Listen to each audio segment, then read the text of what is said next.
तो जय श्री राम भाइयों, वेलकम टू द चैनल। और आज की वीडियो होने वाली है जीडीपी पर। तो मैं आपको बताऊं, अभी न्यूज़ चल रही थी कि फाइनेंशियल ईयर 2020 से 2021 में जीडीपी में 7.3% की गिरावट आई है। और ये गिरावट पेंडेमिक के चलते जो लॉकडाउन लगाया गया है उसकी वजह से आई है। तो इन सब चीज़ों को, ये क्यों आई है और इसके लिए, इसे बढ़ाने के लिए सरकार को क्या करना चाहिए, इन सब चीज़ों को पहले बाद में देखेंगे। पहले मैं आपको एक बात बताऊं कि जीडीपी है क्या और ये बताती क्या है। आप अक्सर ही कई जगह बात करते सुनते होंगे जीडीपी के बारे में, न्यूज़ में भी अक्सर आ जाता है, अक्सर आता रहता है जीडीपी के बारे में। तो मैं आपको बताता हूं कि जीडीपी है क्या। तो अगर हमें किसी भी देश की अर्थव्यवस्था का पता करना है तो हम जीडीपी को देखते हैं। किसी भी देश की अर्थव्यवस्था या उसके विकास को स्तर का पता करना हो तो हम उसकी जीडीपी देखते हैं। इसे आसान भाषा में समझो। जैसे हमें किसी देश के विकास के स्तर को देखना है कि वो किस स्तर से विकास कर रहा है, मतलब कि विकास में विकास किस स्तर पर कर रहा है। तो हम उस देश की अर्थव्यवस्था को देखते हैं। और उस देश की अर्थव्यवस्था को देखने के लिए हम जीडीपी को देखते हैं उस देश की। और जीडीपी, आप जीडीपी को एक आसान भाषा में आप ऐसे समझ सकते हैं, जैसे जिस देश की हमें जीडीपी देखनी है तो हम उस देश की एक साल के भीतर उत्पादित सामान और सेवाओं के मूल्य को देखते हैं।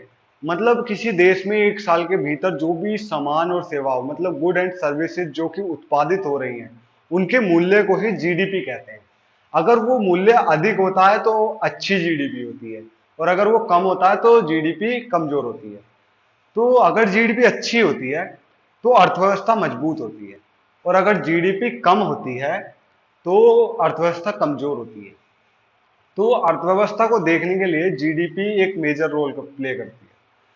तो मैं आपको अगर बताऊं आसान भाषा में, किसी भी देश का विकास पता करना हो तो अर्थव्यवस्था देखी जाती है, और उस देश की अर्थव्यवस्था का पता करना हो तो जीडीपी को देखते हैं। और किसी देश की जीडीपी का पता करने के लिए एक साल के भीतर जो उस देश में उत्पादित सामान और सेवाएं, मतलब गुड एंड सर्विसेज का जो मूल्य है उसको देखते हैं। तो आप इतना समझ पाए होंगे। तो अगर किसी देश की जीडीपी अच्छी होती है, बढ़िया होती है, तो उस देश की अर्थव्यवस्था भी मजबूत होती है और उसमें विकास भी अच्छी तरीके से होता है। तो आप इतना तो समझ पाए कि जीडीपी बताता क्या है और होता क्या है। जीडीपी बताता है अर्थव्यवस्था को, और होता क्या है, किसी भी एक साल के भीतर किसी देश में उत्पादित सामान और सेवाओं का मूल्य ही जीडीपी होता है। तो अब ये जो जीडीपी है, इसको रिपोर्ट हर एक साल में देश में, हमारे देश में एक साल में 4 बार आती है। इसकी जो रिपोर्ट बन के आती है, स्टेटिक्स जो इसके आते हैं वो एक साल में 4 बार आते हैं। मतलब साल में हर 3 महीने में इसके स्टेटिक्स तैयार हो जाते हैं, और हर बार आते हैं हर 3 महीने में। और ये जो स्टेटिक्स तैयार किए जाते हैं ये होते हैं राष्ट्रीय राष्ट्रीय सांख्यिकी कार्यालय द्वारा। और राष्ट्रीय सांख्यिकी कार्यालय द्वारा ही अभी जो रिपोर्ट आई है जिसमें बताया गया है कि 7.3% की गिरावट है, ये बताया गया है। तो अब मैं आपको एक चीज बताऊं कि इसकी जो, हमारी जो जीडीपी है, इसकी गणना कैसे करते हैं। तो इसकी गणना के लिए 4 मेजर कंपोनेंट होते हैं। एक तो कंजम्पशन, एक इन्वेस्टमेंट, एक गवर्नमेंट स्पेंडिंग, और चौथा नेट एक्सपोर्ट। इन 4 मेजर कंपोनेंट पे ही जीडीपी की गणना की जाती है। तो सबसे पहले कंजम्पशन को लेते हैं। कंजम्पशन मतलब जिस देश की जीडीपी है, उस देश के लोग उस देश में जो सामान और सेवाएं हैं, मतलब गुड एंड सर्विसेज हैं, उस पर कितना खर्च कर रहे हैं, मतलब उस पर कितना कंज्यूम वो लोग कर रहे हैं, इसी को ही कंजम्पशन कहते हैं। और इस अगर वो अपने देश में जो सामान और सेवाएं हैं उन पे अधिक खर्च करते हैं तो जीडीपी अधिक होती है, मतलब बढ़ती है। और अगर वो कम खर्च करते हैं तो जीडीपी कम होती है। तो ये एक मेजर कंपोनेंट है कंजम्पशन। अब चलते हैं दूसरे की तरफ, इन्वेस्टमेंट। इन्वेस्टमेंट मतलब आप ऐसे समझिए कि कोई बाहर के लोग हैं जो बिजनेस कर रहे हैं इंडिया में आके, वो बिजनेस पे कितना इन्वेस्ट करते हैं हमारे देश में, ये इन्वेस्टमेंट है। अगर वो ज्यादा इन्वेस्ट करेंगे किसी बिजनेस को लेकर हमारे देश में तो जीडीपी बढ़ती है, इन्वेस्टमेंट बढ़ती है तो जीडीपी बढ़ती है। अगर वो कम स्पेंड करते हैं तो जीडीपी कम होती है। आप समझ पाए होंगे। और तीसरा मेजर कंपोनेंट है गवर्नमेंट स्पेंडिंग। मतलब आप गवर्नमेंट स्पेंडिंग को ऐसे समझिए कि हमारी देश की जो सरकार है वो अपने देश पे कितना खर्चा कर रही है। अगर वो अधिक खर्चा करती है तो मतलब हमारे देश की जो जीडीपी है वो बढ़ती है, अगर वो कम खर्चा करती है तो देश की जीडीपी घटती है। अब आप इसे ऐसे समझिए कि अगर हमारे देश की सरकार अपनी देश पे अधिक खर्चा करती है तो हमारी देश की जीडीपी अपने आप ही बढ़ती है। तो हमारी सरकार खर्चा करती है, मतलब आप ही समझिए। और जो चौथा मेजर कंपोनेंट है वो है नेट एक्सपोर्ट, कि हमारे देश में कितना एक्सपोर्ट हो रहा है, कितना इंपोर्ट हो रहा है। तो एक्सपोर्ट माइनस इंपोर्ट ही नेट एक्सपोर्ट निकल के आता है। तो ये चार मेजर कंपोनेंट हैं जो कि हमारी जीडीपी को कैलकुलेट करते हैं।